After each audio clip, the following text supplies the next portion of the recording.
The deep blue water splashed lazily against the hull of Naldik Isaram's fishing boat. It was a large vessel, at least for a single man, but it was smaller than the ones some of his colleagues used for their dragnets without cutting back on living space.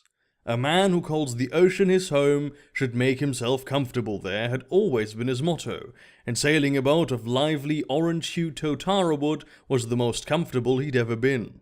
For years, the ugly acid scar on his forearm seldom even itched, and it never hurt. There had been time when he could barely walk the streets of the ice-shelf cities because of the pain. His was a homely vessel too, with a raised keel and a one-story poop deck at the stern, in which there was a ladder to below decks where he slept, cooked, and kept most of his supplies. It also had an outrigger for additional stability and storage space. Every morning, Naldik rose with the sun and fished all day, only taking a break to eat at noon. Now that the sun was once again approaching the horizon, he stood under a tarp on deck and gutted his catch for the day with workmanlike movements. Golden salmon, crabfish, ghost herring, deep biter, boarfish, dragon flounder, the occasional Magrian flyfish and jade squid slayer, and very rarely giants like the screaming biter, marlin, and even towerfish found their way onto his deck. Naldik knew how to work them all. Their guts he threw into a large bucket along with any unhealthy-looking specimen, while their bodies landed on a large, tightly knit net stretched between his boat and the outrigger. When Naldik was done, the net was so full of fish it almost touched the water's surface. Today had been a very good day, and his catch would make him a good chunk of chromes. Climbing over to the outlier, he pulled out the wedges holding the net in place, causing it to fall and tighten from the weight of his catch. It was now almost completely underwater, and would attract nibblers soon. With all his strength, he pulled the rope on the small crane attached to his mast, lifting the catch out of the water and pulling it on deck with the hook of his harpoon for the daily send-off. Naldik climbed to get the metal ring from inside his outrigger. It was covered in strange runes, and was just wide enough for him to put his arm through it. There was a hinge on its back, and a smooth oval on its front that split open as soon as he touched it. Skidding back onto the main deck, he closed the ring around the net sack's opening, where it seemed to shrink to a perfect fit, making sure it couldn't slip even a nail's breadth. The oval had once again gone perfectly smooth, and Naldik took a matching stamp from his belt and imprinted his name rune on it. The rune glowed bright blue, and a layer of frost began creeping down the net from the ring. Naldik felt the air growing colder around it, as his catch was laid on ice and the net slowly began its ascent into the sunset. He undid the rope from the crane, and it was eventually pulled up with the net. When it was almost 5 masts high, it stopped, and the entire net started glowing in an icy blue like a fluorescent buoy in the sky. But Naldik was not done working. He went over to the bucket of fish guts and threw a few of them in the water, waiting. There was a thump on the belly of his ship, and a massive shadow, much larger than his boat and dark enough to be visible even in the dusk, could be seen in the water. Naldik went down to his knees, grabbed the bucket and lifted it over the bulwark, spilling its contents into the sea. A muffled gulp resounded from beneath the water, and the shadow disappeared into the depths, shaking the boat. Quite hungry himself, Naldik went below decks and, after lighting the gas lamps, he scaled a single flounder he had put aside earlier, and put it in the frying pan with some spices and noodles left over from the day before. Looking at his stock of rations and ingredients, it became clear that he would have to make land soon. When he woke up on the next day, the net with his catch was gone. Whether it had been picked up or his boat had drifted off, Naldik did not know. After a meager breakfast, he took out his compass, unfurled his sails and made west, heading for the Magrian archipelago. He did have a good idea of where he was, but he would need the stars to navigate more precisely. It wasn't a problem though, as with these winds he would need more than a day of sailing to even get close. The vibrant blue water seemed almost opaque, and there was not a single cloud in the sky. At this time of the year, the waters around the islands would be significantly darker, and there would be frequent rainfall. Farther south, the wind would be a lot cooler, and farther north, he would probably have spotted some woodcutter whales by now. If he saw a front of dark, towering storm clouds, he'd have to adjust course toward the north, but otherwise, the plan was to go west for now. Like any good ocean fisherman, Naldik did not really need his compass to navigate. He understood the winds, the weathers, the creatures, and the color of the water. Most people believed that the ocean was just an endless blue expanse, but in truth, it was a landscape more diverse than land itself. The compass did, however, have one advantage. It was able to spot the only true landmarks of the sea, the magnetic mountains. Sunken deep beneath the surface, they drew in the compass needle from far away, and provided marvelous points to navigate by. When the first stars came out, the needle had already wandered from pointing north to the southwest for some hours. When the alignment was far enough, he changed course slightly, and was headed straight for Grand Magria. Naldik sailed through the night in a half-slumber he had perfected over the years, never truly sleeping for long, and never waking up beyond a look at the compass and the map of stars on the black firmament. He broke fast with the very last of his salted beef and some sailor's tea, and soon, when the compass needle pointed south entirely, he spotted large banks of clouds on the horizon. Though the winds were not too favorable, Naldik sailed into Shark Hunter's Bay early in the afternoon. Totara trees with thick needles stood high above the moss-spotted grey cliffside, and rocky spires towered high. Blue birds with long tail feathers kept close to the surface, often diving beneath the waves to catch fish, while flying lizards with downright bizarre wing patterns circled above, ready to drop at a moment's notice to catch one of the birds while it was hunting in the water. 2 large warships flying the colors of the Lord Governor watched over the traffic. Fat-bellied trade liners, swift but tough frigates, luxurious yachts, versatile sloops and schooners, other fishing boats, all competing to get into the port as quickly as possible. Above it all, an airship with an enormous balloon made its way to the freight dock, pulling dozens of frozen fishing nets behind it. Traffic coming to and from Lantana Harbor was separated into 2 lanes by a cordon of buoys, beginning just past the port of the 2-tiered city. Etched into the cliffside between winding stairways and brass elevators was a massive rift gate, a dimly lit canal enclosed by smooth, porpoise-grey walls beyond it. To Demirov, a port connecting hundreds of worlds, Lantana Harbor was insignificant, but the entire local economy depended on the dark, soulless place. Shark Hunter's Bay was named after the plague of black port sharks coming in from Demirov after the rift gate was first opened.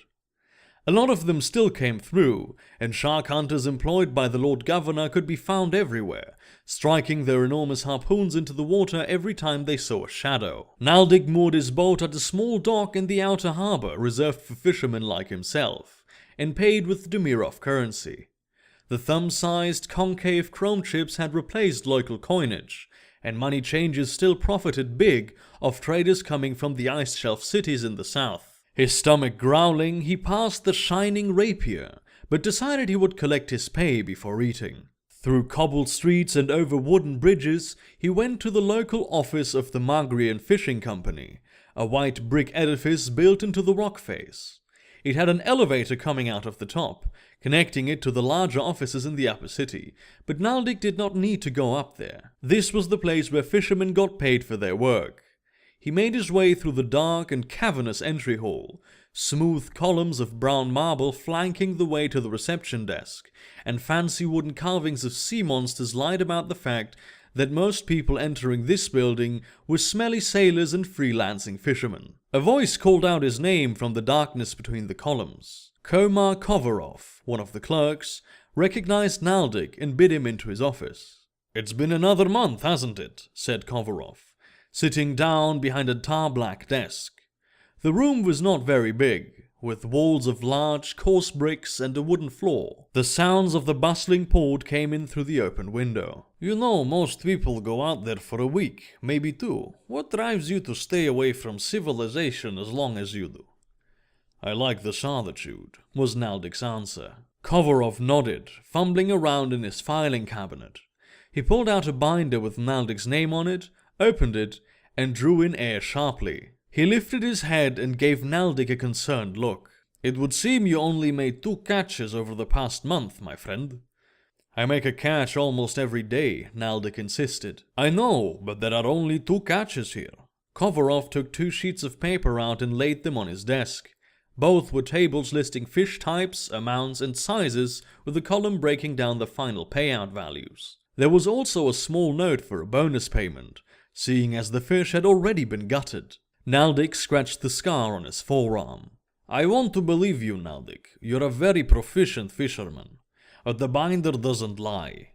If there's only 2 catches in here for you, I can only pay out those 2 catches." Naldik tensed his jaw and clutched his fist. The tingling on his scar became a bit uncomfortable. "Dozens of catches just disappear on you? I'm almost out of freeze rings and I need to buy new nets. You can look in my cargo hold yourself if you want to."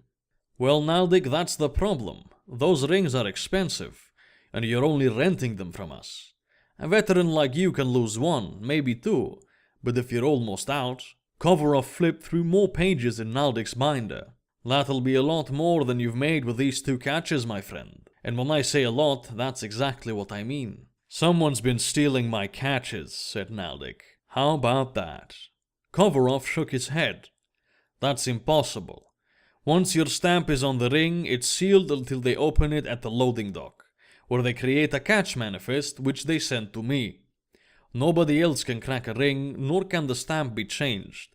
Absolutely and completely impossible." Naldik flared his nostrils. His scar was itching with rage. Kovarov noticed a mask of benevolence on his face. "I'll tell you what we'll do here, my friend. I will pay you out these 2 catches in full, because you need at least some crumbs, and then someone will come to your ship early tomorrow and square your freeze ring inventory."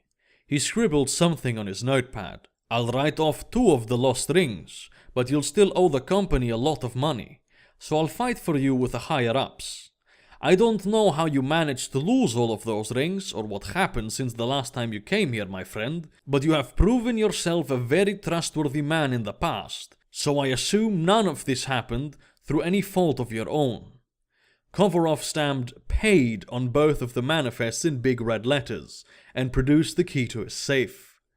"You will have to make shorter trips for a few years, seeing as you'll be paying off the old rings, but the company will get its money back without having to seize any assets. We can have your paper catch, or maybe give you a loan. Do you know what a mortgage is, my friend? I have some banker friends over on Demirov who will give you a very favorable one on your ship. I guarantee it." Naldik wanted to leap across the table, grab Kovarov's head and crack it on the windowsill, but he could see the clerk was genuinely trying to help.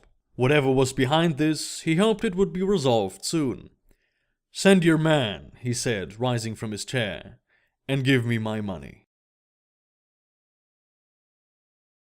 The Shining Rapier was an extensive single-story building right by the fishing dock. Its walls were made of timber-framed white bricks, and the roof was still heather-thatched, a testimony to how long the place had been around. Even at this hour, the Rapier was busy. Rowdy sailors and sage-like sea dogs were drinking the type of rotgut only a man who spent most of his life at sea could appreciate. The food, however, was known to be fantastic, and, with the company discount, even affordable. Naldik was about to feast on smoked mutton with a wheat pretzel and a tankard of Dimirovian salty ale, when someone sat down next to him with a handful of crumbs. "Let me pay for your food, good man." Naldik turned his head, frowning. The stranger was a demi-elf, with long filigree features, a strangely elegant hooked nose, and eyes of the same blue as the ocean around Trainan's Point, with shining specks of polished copper in them. There were no elven races native to this world, and most people had never even heard of demi-elves barely 3 generations earlier. However, half a century ago, some world somewhere fell under the strains of war, plague, and famine, and many of the refugees tried to make their way through Demirov. There, port officials were quick to funnel their boats right back through nearby rift gates, making sure they didn't clog up the traffic lanes, and the one in Shark Hunters Bay had been one of them. Back in the Ice Shelf cities, Naldik had met and worked with many diligent and honorable demi-elves. Up here, on the islands, they numbered in the tens of thousands, and Naldik had never met a single one who wasn't a crook. Clearly, this one was no exception. He wore a black and blue surcoat, with a one-handed crossbow strapped to his thigh, and a gold-silver ring with a massive emerald adorned his left index finger. Inside the gemstone, a school of tiny fish swam in circles. "Why?" Naldic asked the demi-elf. "Can a man no longer be friendly to a stranger in need?" He made an extravagant gesture. "And why would you assume I am in need?" "Well, you got me there. Dirin La, or Dirin to your people, and yes, I admit I do know who you are, Naldicus Harem. I have done my due diligence in finding out as much about you as possible." "Go away, then." Naldic ate a piece of his mutton. "Let me change your mind on that, good man. I am here to help you. Word is you're being screwed by the Magrian Fishing Company, as many others have before. It's a clerical error. It'll be resolved." Naldic did not know why he was defending the company. "I've never heard of anything like this happening to other fishermen." "Is that what they told you? We're not talking about a local business here, Naldic. This is a massive corporation belonging to a trade consortium based in Demirov. Just because you're the first one on this world doesn't mean this hasn't happened to countless others." The demi-elf leaned in closer. "They steal from you, an honest worker, make money off that, and then they claim it was your fault, putting you in debt. Soon you'll find yourself owned by the company. They'll take your ship and send you west on one of the big whalers, back south to pull crabs out of the freezing water, or maybe even to a different world entirely. They will make you work so hard you will fall over and die before they ever have to pay you again." Naldic grunted. "Not a man of strong reactions, I see. Straight to business, then. What do I want from you? My profession is quite complicated. Suffice it to say, I help people make money, big money, and in exchange I get some of it. If you specialize in making money, why don't you just make it for yourself? Certainly wouldn't need the help of a fisherman." Dirin laughed. "Not everyone is always in a position to make money, and those who are often don't know what's required. That's where I come in. Right now, I need a very special skill set to get someone very important a gigantic payday. We're talking hundreds of thousands of chromes here. Serious wealth." "I'm not a soldier anymore," Naldic responded, taking a big gulp of his ale. "Oh yes, the Great War of Gila. I've heard of many interesting conflicts in my day, but armies of caustic skeletons, that only happened once. You were a Stormfleet armiger, right? Do you have the crossbones tattoo? Were you at the siege of the Green Fort?" It was clear none of these questions were born of genuine interest. Naldic had never told anyone on Grand Magria about his involvement in the war, and while there were certainly rumors, the demi-elf must have done some serious research to find out such specific details. "Like I said, I'm not a soldier anymore." Naldic brushed it off, trying to hide his apprehensiveness. "Oh yes, of course. That's not what I need you to do. I'm here about your skills as a fisherman. From what I hear, you have a very special relationship with Kalikas." Naldic nodded. "It's not a secret. I know how to track one safely." "But that's not it, isn't it? You only use a fishing rod, yet you catch more than some people with dredges." Dirin had a look of fascination on his face. "Everywhere you go, there is fish. Not a bad day among them. I know this is because you follow the Kalika, but a monster like that would crush and eat a tiny little boat like yours." He leaned in again, touching his own chin with his fingertips. The fish inside the emerald ring began evading a shark. "You've actually managed to befriend the most terrifying sea monster of this world." "I've taught others how to do it. Should be common knowledge by now." Naldic doubled down on his food. It was too good to waste, but he needed to leave this uncomfortable conversation before committing any acts of violence against this nosy demi-elf. "Usually this is the point where people ask me what I need them to do," said Dirin. "I am not interested in doing business with you." "Well, that's irrelevant," he jokingly noted. "I know you take these long tours because you don't like people. I know you're happy with the way things are. If you work for me, you'll get enough money to pay off your debts, get new rings, make up for the nets that disappeared over the past month, and then you'll still have a good amount left. If you walk away from this, your perfect life will end. Forever. You should trust me. I'll make even more of this than you." Naldic exhaled, feeling defeated. He couldn't deny this prick was right, but he also suspected he'd have to do something fundamentally dishonorable. "What do you require my Kalika tracking skills for?" "Not in here, you amateur," Dirin chuckled. "We'll discuss the details on your boat." The demi-elf seemed to have an uncannily good idea of just what Naldic could and could not do with the Kalika. They were sitting below decks on a straw-padded corner bench drinking ale. "So essentially what I want is to stick your monster on a ship and destroy it," he finished. "What kind of ship are we talking about here?" asked Naldic. "Oh, it's big." Diran stretched his arms out. "Even the worst beasts on most worlds probably couldn't even make a dent in it, not to mention that it's crewed by monster hunters." "You want me to herd a monster toward a ship full of monster hunters, but you want the monster to win. How could anyone gain from that?" Diran grinned broadly. "That's where it all gets a little more complicated than pulling fish out of the water, but I'll try to explain. This company of monster hunters is completely bankrupt. They have a fantastic reputation, an unsinkable ship, and a veteran crew, but not enough work on any world these days." Diran emptied his bottle. "They've taken up a patrol contract, but that will never get them out of the shitter. There is, however, an absolutely enormous insurance policy on the ship. When you see that thing, you'd never think it could be destroyed, so the payouts would be more than generous." "You make it sound like this ship can't even be taken down by a Kalika," Naldic observed. "They'll be at a severe disadvantage. They're not prepared. Due to financial issues, they had to buy Kalika poison from a friend of mine. The concoction he brewed for them will only make the beast wilder, and they'll be operating without a captain." "How come?" "Well, if you really want to know, the captain is my client.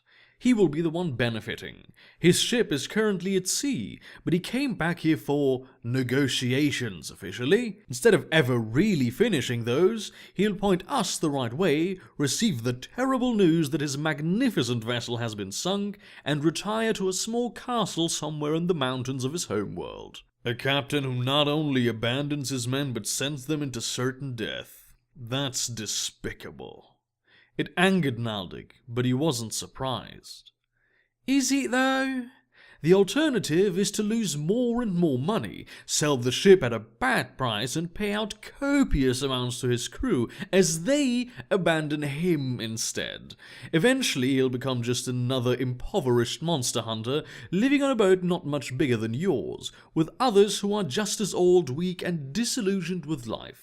The food will be sparse, the nights at sea stormy and cold, and eventually death will be brutal.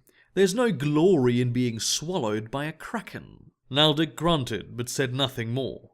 He saw the parallel to himself fly by, but refused to consider it.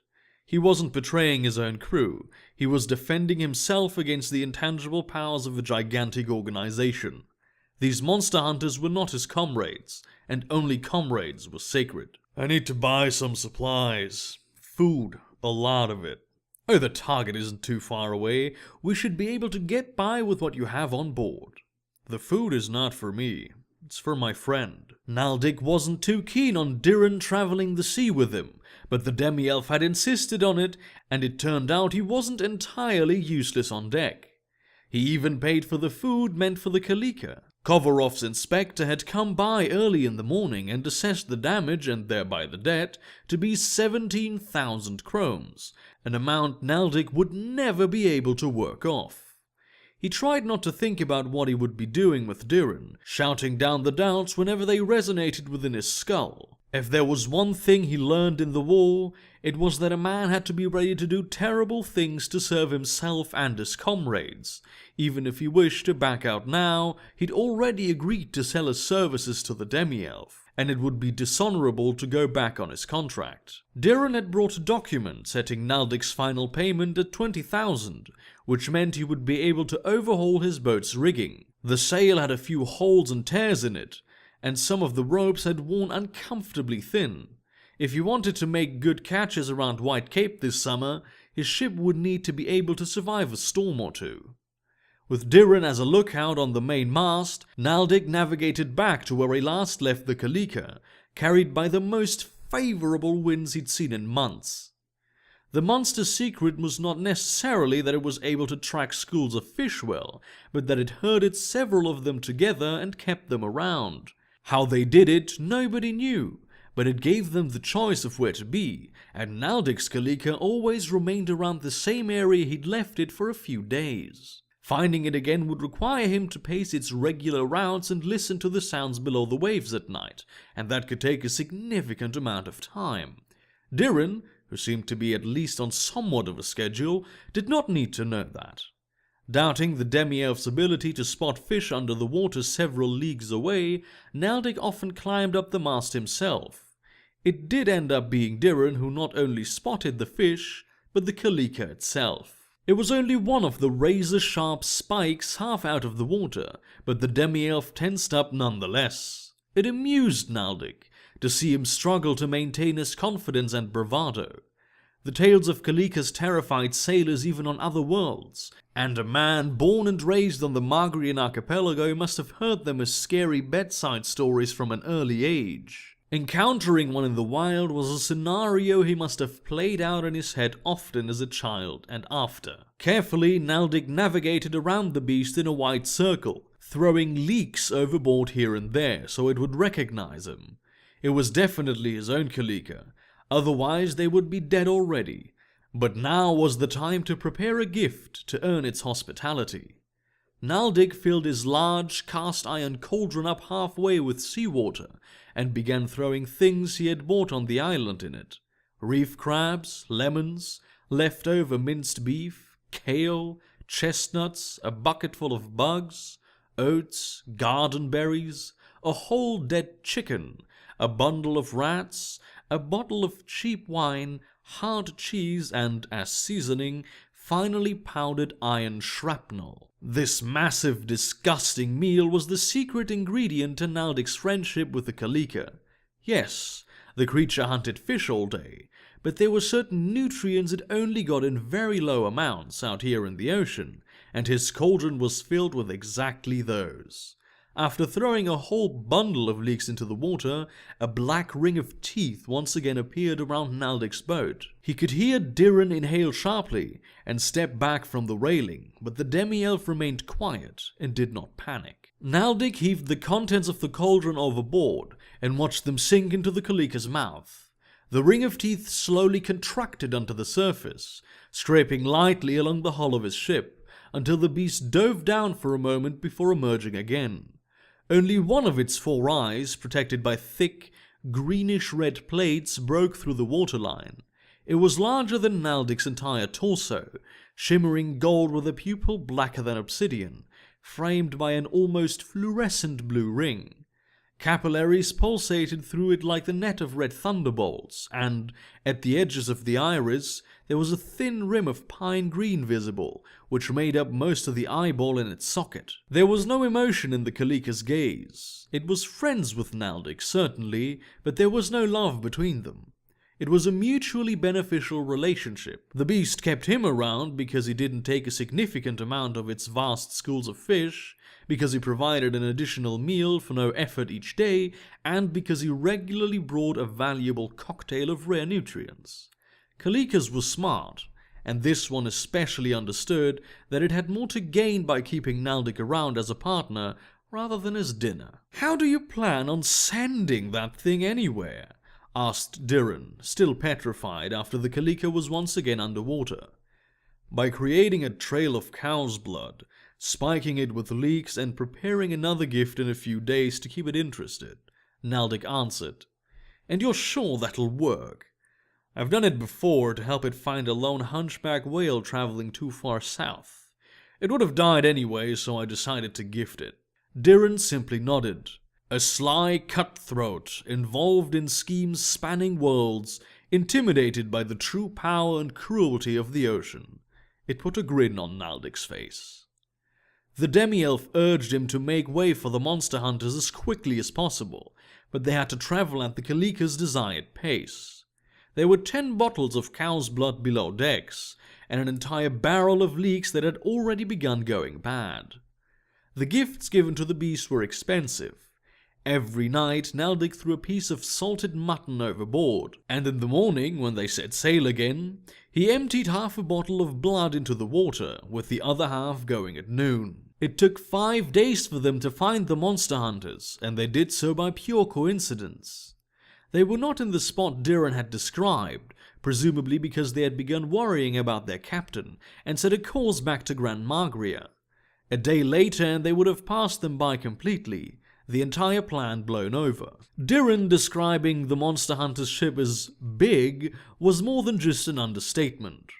This was a swimming colossus, a gold-plated iceberg pushed forward by massive propellers.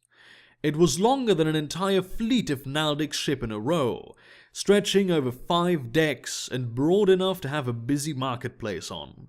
The boom and hiss of the steam engine deep within the ship's bowels was barely drowned out by an exotic warrior chant accompanied by an organ. Naldic had never seen a ship even remotely like this. Little was visible of the wooden hull. Everything was covered by polished brass and gold gleaming with water reflections. Struts and stanchions were lavishly decorated with colorful designs of strange beasts and creatures, and little platforms with harpoon guns, repeaters and flamers were fashioned to resemble animal heads. On the main deck, there was a system of hooks, chains, braces and shackles, supported by large wheels and cogs, with a spiked battering ram in the middle. Hundreds of crewmen, seemingly uniformed in black or dark grey, walked the decks, manning the turrets, scanning the horizon, some even hanging on the outside of the hull from the railing, scrubbing and maintaining the heavy armor while the ship was at full speed. With the blast of a horn, the monster hunters hailed Naldic's tiny fishing boat. Normally, he would shout back to answer them, but he doubted they would hear him even if he burned his lungs to a crisp, so he simply waved and demanded Diran do the same. "If the captain wants money, why doesn't he sell the ship?" asked Naldic. "A swimming fortress like that would fetch more than enough to purchase a palace the size of Grand Magria." Stakes. Each crew member owns a tiny piece of the ship, so the client would stand there with only a tiny fraction of what he would make in case of an insurance payout. He'll still have to pay the families of his main lieutenants some money, but it's comparatively little. Naldic nodded and threw a handful of leeks into the water, followed by another bottle of cow's blood. As big as this ship was, the Kalika was bigger, and the last time he had used this tactic, the beast got a whale out of it. The idea was to sit here and hope the Kalika decided to attack on its own, be it to defend its territory against another large predator, or to have a feast of a meal. Luckily, the monster hunters solved Naldic's problem for him. 3 short horn blows resounded from the warship, and where there was commotion a moment ago, there was an explosion of activity. Commands were shouted over a voice amplification system. Crewmen ran to their stations, formed supply lines and grabbed weapons from lockers. Little platforms were pushed out from the upper layers of the hull, and countless ant-sized sailors secured themselves on them, cocking their rifles. The men hanging from the ropes were pulled up, only to be put in a different harness and let back down again with harpoon guns too large to lift without rope suspension. The monster hunters had spotted the Kalika, and were about to provoke it to attack. Naldic could feel the tension as he retreated his own little boat. This was a battle of giants he did not want to get caught in between. He climbed halfway up the mast to get a better view of the water, but saw no large shadows in it. The beast was diving. A thump quaked through the ship, making it sway so much it created waves a man's length tall. There was another thump, but the crew seemed unstirred, waiting for the Kalika to actually emerge. The man hanging from the ropes pivoted with their huge weapons, trying to line up a shot on the monster the next time it tried to bash in the hull from below. It didn't. The next attack came from the side, as the Kalika rammed its gargantuan plated head into a central support strut, violently pushing the ship. The riflemen unleashed a volley of bullets that barely scratched at the surface of the monster's faceplates, but the hanging harpoonists shot their projectiles with a release mechanism so strong it actually jerked them upward an entire deck. Most of the harpoons penetrated, and Diran informed that each of them contained a small keg full of false poison. It wouldn't have been enough to kill it, but certainly enough to weaken it considerably. Of course, neither thing happened. Naldic, still perched on the mast, swayed back and forth over a considerable distance as his little boat was hit with the first waves from the battle. Diran seemed to prefer the deck at this point, holding on to the bulwark as he watched with bated breath. The Kalika dove quickly and close to the keel of the battleship, building up a wave of pressure that sent it tumbling, even pushing it out of the water completely for a fraction of a moment. The repeaters began raining hell on the monster, and streams of bright orange blood began gushing out of many hundreds of tiny wounds. The ship was rammed again, but the monster hunters remained calm. They were probably used to their vessel being attacked in this way. With a high-pitched, soul-searing roar, the Kalika raised its head out of the water completely and raised it to the upper deck, and, despite being far away, Diren gasped and stepped back from the water. The blade arms that formed a protective cage around the beast's long, fleshy neck parted. Close to the edge, they were so thin they were almost translucent, and each could be moved independently, with a force great enough to slice a man in two. An entire row of monster hunters, standing on one of the platforms, was parted clean at the hips, many needing a moment to even realize what just happened before collapsing. While their legs crumbled over on the platform or were held by their lifelines, several torsos fell over and into the water, a trail of blood behind them. The harpoonists hanging from the side had their ropes cut and fell into the water, and those that retained consciousness tried frantically to cut themselves loose from the heavy guns. A mounted repeater was ripped from its hardpoint, its gunner trying and failing to jump back on deck mid-fall. Bursts of steaming hot water were shot at small crowds from glands below the Kalika's mouth, and men ran around in panic, trying to find something to cool their scalded faces. Flamers looking like dragon heads shot walls of fire at the beast, forcing it to back away with another horrifying roar, and pyro acid grenades were thrown after it. Naldik flinched at the thought of them, his scar suddenly hurting again. The Kalika dove again, putting out the fires eating into its flesh, creating swirls and vapor columns, and came up for another ram so hard it almost pushed the warship on its side. But it was a broad ship, and likely had some form of weight mechanism in place to prevent it from tipping over. Still, the vessel was aching. One of the plates had come loose, revealing the wooden hull, and torrents of blood ran across the deck and down the sides. Many were dead, much equipment destroyed, and there was no time to treat the wounded. In a brief moment of calm, commands were shouted, people regrouped, weapons were reloaded. Swift as an arrow, the enormous Kalika shot out of the water, once again parting its blade to attack the monster hunters from the other side. But this time they were prepared. Huge cranes on the superstructure pivoted, and more manned turrets shot large hooks and barbed harpoons into the monster's faceplate. Brave and agile climbers fastened ropes and chains around the beast's neck, always risking the fall to their certain death. The weight of the Kalika tipped the warship slightly to the side, but the imbalance didn't last very long. Using the complex system of chains and hooks in the superstructure, powerful steam engines pulled the slings around the Kalika tighter, and the large cranes began dragging the beast toward the rear of the ship. Naldik could hear the engines thunder louder than ever as the helmsman set the propellers to full throttle and turned the rudder so as to aid the cranes in their task. Despite resistance, the Kalika was hauled to the stern of the warship.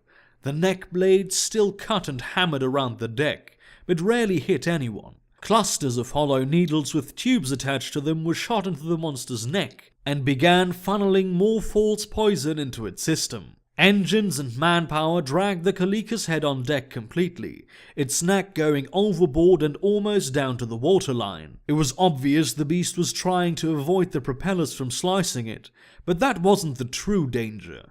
Quickly and effectively, the monster hunters fastened an adaptable harness around the Kalika's neck and pulled back the battering ram. With a shouted command, the gigantic steel rod crushed into the monster's brow. The cracking of the faceplate was almost inaudible over the furious booming of the Kalika. The battering ram was pulled back again, and this time the crushing and thumping of the monster's head was accompanied by an almost pitiful howl. A third time, and the only sound was the smashing of brain matter, flesh, and cartilage. A fourth, and the Kalika's head was a crushed-in mass of pureed meat and splinters of bone. Incredulous of what he was witnessing, Naldik slid down the main mast. It was as though a hole tore itself through his chest. He knew the feeling, he had felt it before, every time he witnessed one of his comrades fall in battle. The monster hunters removed the harness and let the creature's head slide back overboard. It was still hooked and attached to the superstructure, only now they dragged its carcass behind them instead of having it soil the main deck. The stern, which had previously been almost halfway underwater, bobbed up again, and the helmsman reduced the throttle a little. The battle was over, and the monster hunters had vanquished the monster. Still unsure if what he'd just seen really happened, Naldik turned to Diren, who was standing by the main mast, completely perplexed. "This is impossible. This wasn't the plan," he muttered. "Nobody has ever killed a Kalika. This is not happening." Naldik's scar was almost burning. It felt like his forearm was covered in acid all over again. "You killed it. This is your fault, demi-elf. You destroyed everything," he growled. Diren looked at him as though he had forgotten who he was. There was a moment of terror and confusion in his eyes. Then, realizing what Naldik was holding in his hand, he grabbed for the crossbow strapped to his thigh. Not noticing he was holding his own wooden harpoon until this very moment, Naldik went with what his instinct was telling him. With a howl of pain and fury, he hurled the harpoon at the demi-elf, who, in turn, quickly cocked the one-handed crossbow with an almost absent movement. As the harpoon flew toward him, he raised the weapon. When it was barely an arm's breadth from his chest, he fired. Naldik watched Diren be pinned against the main mast as the harpoon punched through his chest and bored itself into the wood. The bolt from the demi-elf's crossbow smashed Naldik's ribs. He tumbled backward and looked down to see blood flowing around the tail of a wooden quarrel just above his heart. Through the all-encompassing hum in his head, he heard angry metallic rattling in the distance. Bullets ripped through his sails, shattered his hull. One hit his shoulder, but the pain barely registered. Kneeling, he turned his head toward the monster hunter battleship. The bullets were coming from its repeater guns, all of which were firing on Naldik's ship in a wide cone. A voice in the back of his head noted that they must have figured out who was responsible for bringing the Kalika to them somehow. He looked at the magnificent beast, apex predator of all oceans, trailing behind a man-made ship like a whale behind a common trawler. Frowning, Naldik keeled over, spat, and watched the world fade away.